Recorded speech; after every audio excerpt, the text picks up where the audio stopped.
Hello and welcome to this video in the lockdown learning series where we're going to take a look at the techniques that you need to start building up an arrangement. So going to look at how you can just build up an arrangement from parts. At the moment this is going to be pretty simple, so you're just going to see me do it in real time so you can follow along. Obviously don't make the piece of music I'm making, this is just something that I'm coming up with as and when at the moment, and it's just a simple piece of music as an example. But let's get into it. So first things first, when you've just got one track, it's easy enough because you know what that track is. But once you've got more than one, it can get a little bit confusing. And when you get really into this, you'll have tens, possibly hundreds of tracks. And if you don't name them and deal with them in some kind of sane manner, it can be a nightmare. So first thing I'm going to show you is renaming a track. So if you want to rename this track, this is called after the instrument, but we want to call it drums. So just going to double click there. Call it drums. Now, if you hit enter, that will just rename the track, but I also want to rename the part because you can see the part name here is named after the track when it was recorded. So if you hold down the shift key and then hit enter, you can see the part gets renamed as well. So this is a useful way to rename parts. Again, I'm showing you the basics on this just so you can get going and start producing music. So here we've got one track. This is the drums from the previous video. I've just changed the sound because the in quotes dubstep sound was a bit much, so I've changed it to one of the electro ones. It's Smooth Tech Kit 01, so it's a little less obnoxious. There's no way I could have dealt with that at this time of the morning otherwise. Right, so what we're going to do is add some other tracks. Okay, so I'm going to add a new instrument track as you've seen before. Just use a prologue, so you can type in here to filter these when you've got more instruments, which we'll get into a long way down the road, but old habits for me, etc. So here we've got prologue. I'm going to load up my new favourite prologue sound, 80s stabber. And then what I'm going to do is I've turned cycle on and I've set my locators around this part. Now here's another really useful shortcut. So if you want to set your locators around something, just select it and hit P on the keyboard, and then whatever you've got selected the locators will encompass, and then you can just cycle around it. So now we can just cycle around those drums. I can turn on the on-screen keyboard and then I can start to have a play. Because I've got this track highlighted, this is the track that's going to play. So because we've got this record enable and we're on this track, that's where we're going to be. So too high for bass, so I'll move it down. Now also, I did mention in the previous video, when you're in this mode, the on-screen keyboard, so not the one with the QWERTY bit on, so not this mode, but when you're in the other mode, you get another octave of keys down the bottom. So I've got this octave here, and I've got, so if you want to get really fancy, you can start playing around with 2 octaves at a time. I can't do that because I can't play the keyboards. I've not practiced keyboards for 25 years, so there's my free pass. Anyway.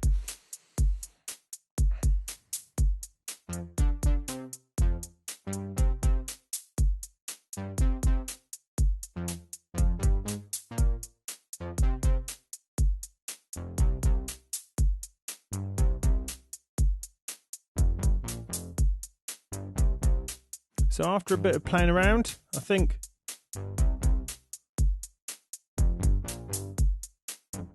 going to record that so I can just go straight in.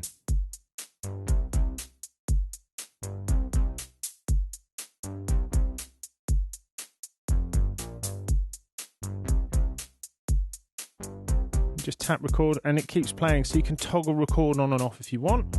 Yeah, I'm pretty happy with that. The timing's not perfect, but now you know how to fix that. So we just double click it. We'll zoom in. So zooming in horizontally, once you've turned the keyboard off, yep, I do that all the time because I don't use the on-screen keyboard all the time. You'll be horrified to know. We can zoom in and out with G and H on your keyboard. And there we can see those notes, and they're pretty close. And you can see they're in 8s because I played along with the drums. So often you find you follow the drum groove. So I'm just going to hit Q. Everything jumps into line. And now it should sound nice and tight.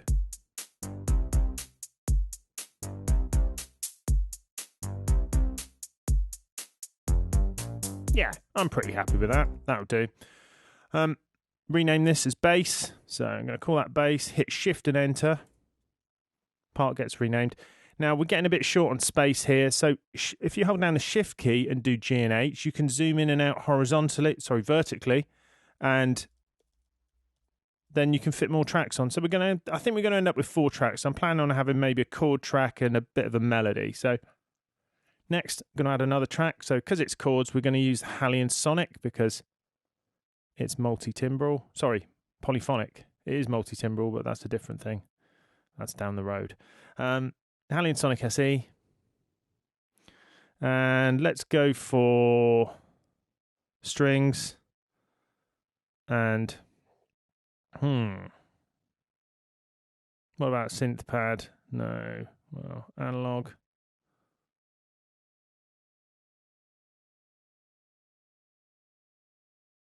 Synth. Yeah, there we go. Strings and synth. JP. So that's like Jupiter. Let's try that. Let's see what that sounds like. Oh. Again, forgot I didn't have the on-screen keyboard.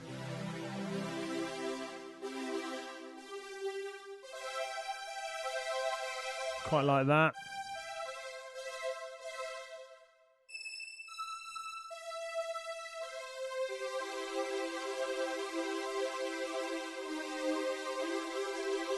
Right, yeah, quite like that. So I'm going to stick with that. I don't want to spend too long on this. So I'm going to call it strings before we record, and then it will be as we'd expect. So I think that's what I'm going to go with. It's that C minor chord there. So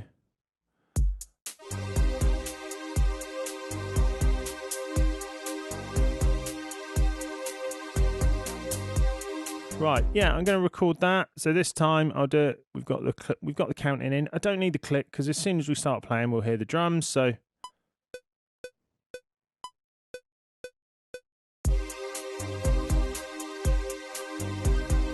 I'm going to do it for the full duration and then just let go at the end.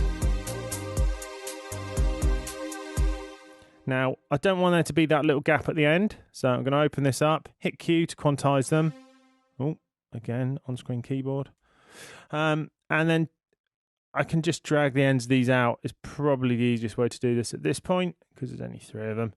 So now they're going to play continually. But in my mind, I want this chord to change. So I want there to be one version where this chord is one type and one where there's another.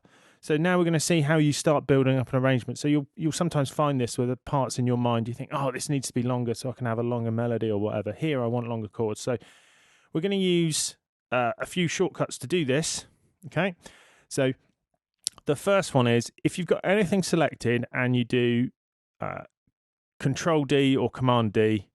So Control D on a PC, Command D on a Mac. It duplicates it, okay? So it puts it straight after the end of it. So as long as your parts are the right length, so here, you can see here, this is exactly 4 bars long. So duplicating that will mean there's another one. And you can just keep tapping that shortcut and it will just create more of them. So we can I'm just going to delete those because we don't want those at the time being. You can also, if you've got one, you want to just move it to a new place. If you hold down the Alt key while you're dragging it, you see the plus appears next to the cursor, and then that will make a copy. But you have to make sure you let go of the key after you let go of the mouse button. If you do it the other way round, so I'm holding it down, I'm dragging, and then I let go of the key first, and then the mouse button, then it just moves it.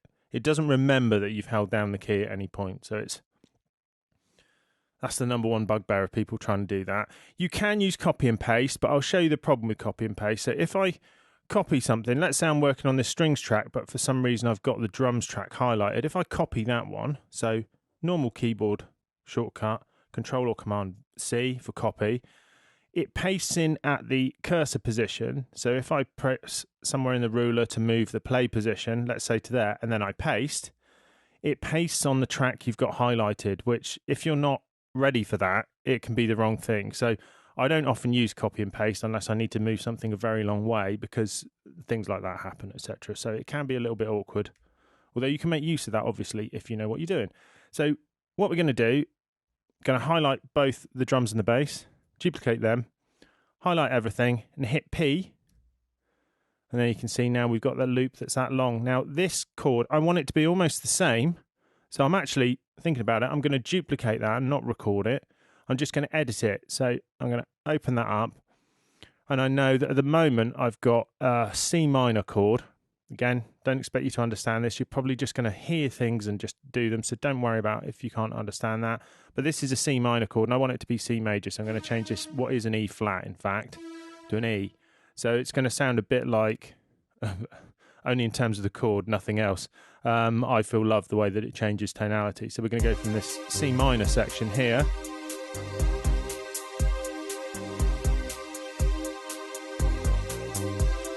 to a C major section. Now, at the moment, I've got a bit of an issue, and this is going to hopefully help you with this, is that these look very similar, okay? They're not identical because you can see one of the notes is different, but it's easy to miss that later on.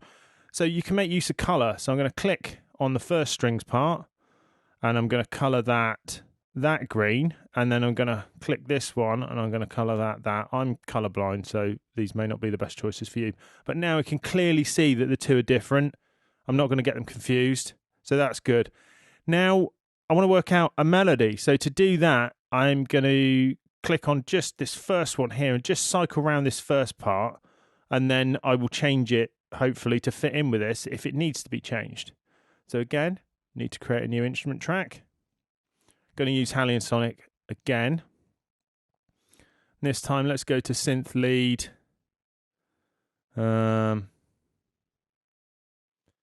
Yeah, analog. Not sure really. Let's have a look. Dynamic Mini. That sounds like that might be sort of a mini moog kind of sound. That will do. Okay.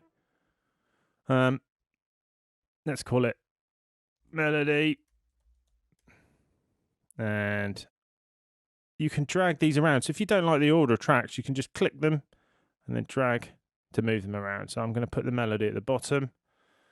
And now let's go back to the beginning and then see how we got. I've got something in my head already, but whether I can play it on the keyboard is a different matter. So we'll see. Right. And see I made the mistake there. I'm on the wrong track. So now I'm on the melody track.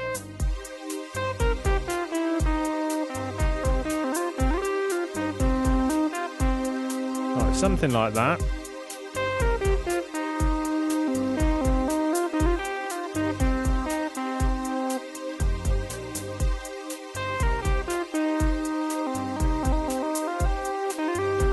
Right, yeah, I think I'll give it a go.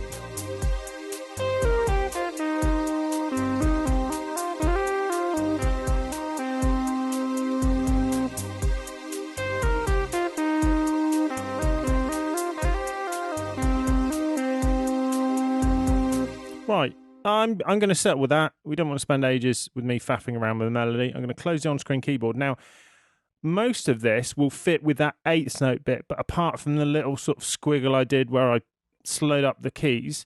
So what I'm going to do is zoom out so we get all the notes in. And then I'm going to quantize these bits. So I highlight those and I'm going to hit Q. And I'm going to highlight these bits and hit Q. But these notes here, the ones I've got highlighted at the moment, I haven't quantized because I've got that quick blip, and I don't want to mess with that. So let's see if that sounds a bit more like it.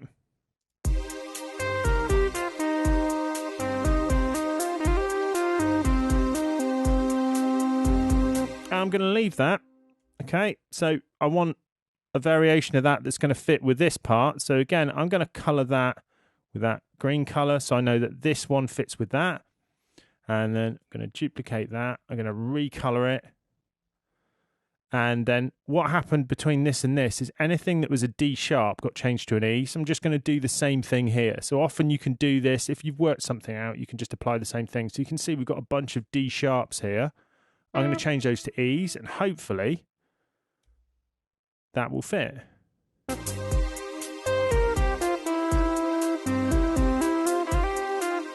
Right. Not quite. What happened there? The chord didn't sound quite right. Ah, there we go. He was playing the wrong chord.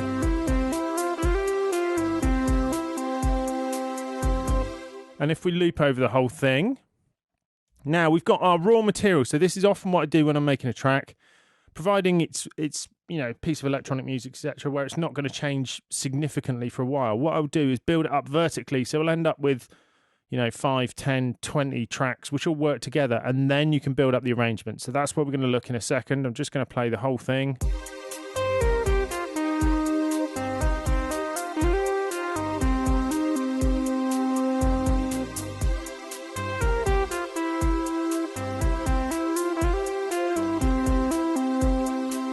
That'll do, okay?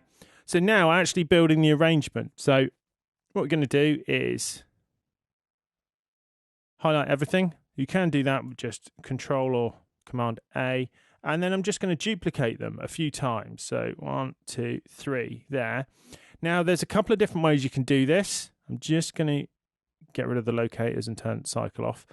You can just click along all these things and delete them if you want to do, but a new tool for you is the mute tool. So the mute tool just turns things off temporarily. So let's say I think, you know what, I want those to not play for that long, and that to not play for that long. So this is just very basic, but it's just going to, in fact, let's have that coming on there, and those there, and then the melody's going to come in there. So then we have the bass comes in.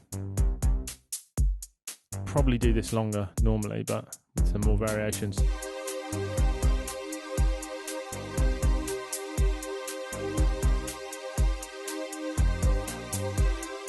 And then the next time around the melody's going to come in. So you can see with just these simple tools, being able to duplicate things, make variations on them, mute them, you can build up a basic arrangement, which is going to need some work, which we'll see in the next video.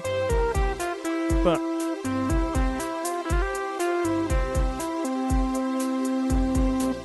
so with a few more parts, a few more variations, you can add things in, take them out, etc. But you can build up a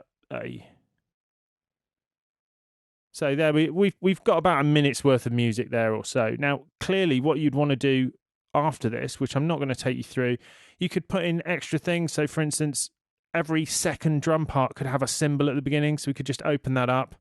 The cymbal is here. So we could just draw a cymbal in. So you've not seen that yet, but the draw tool allows you to create notes.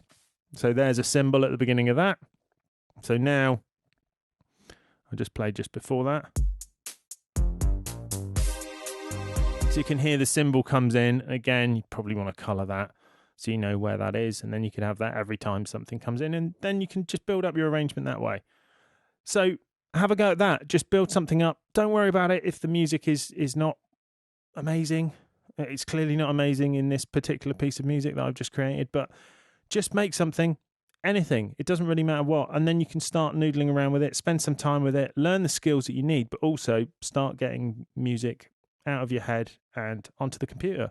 So I hope you found that useful, and I'll see you again soon.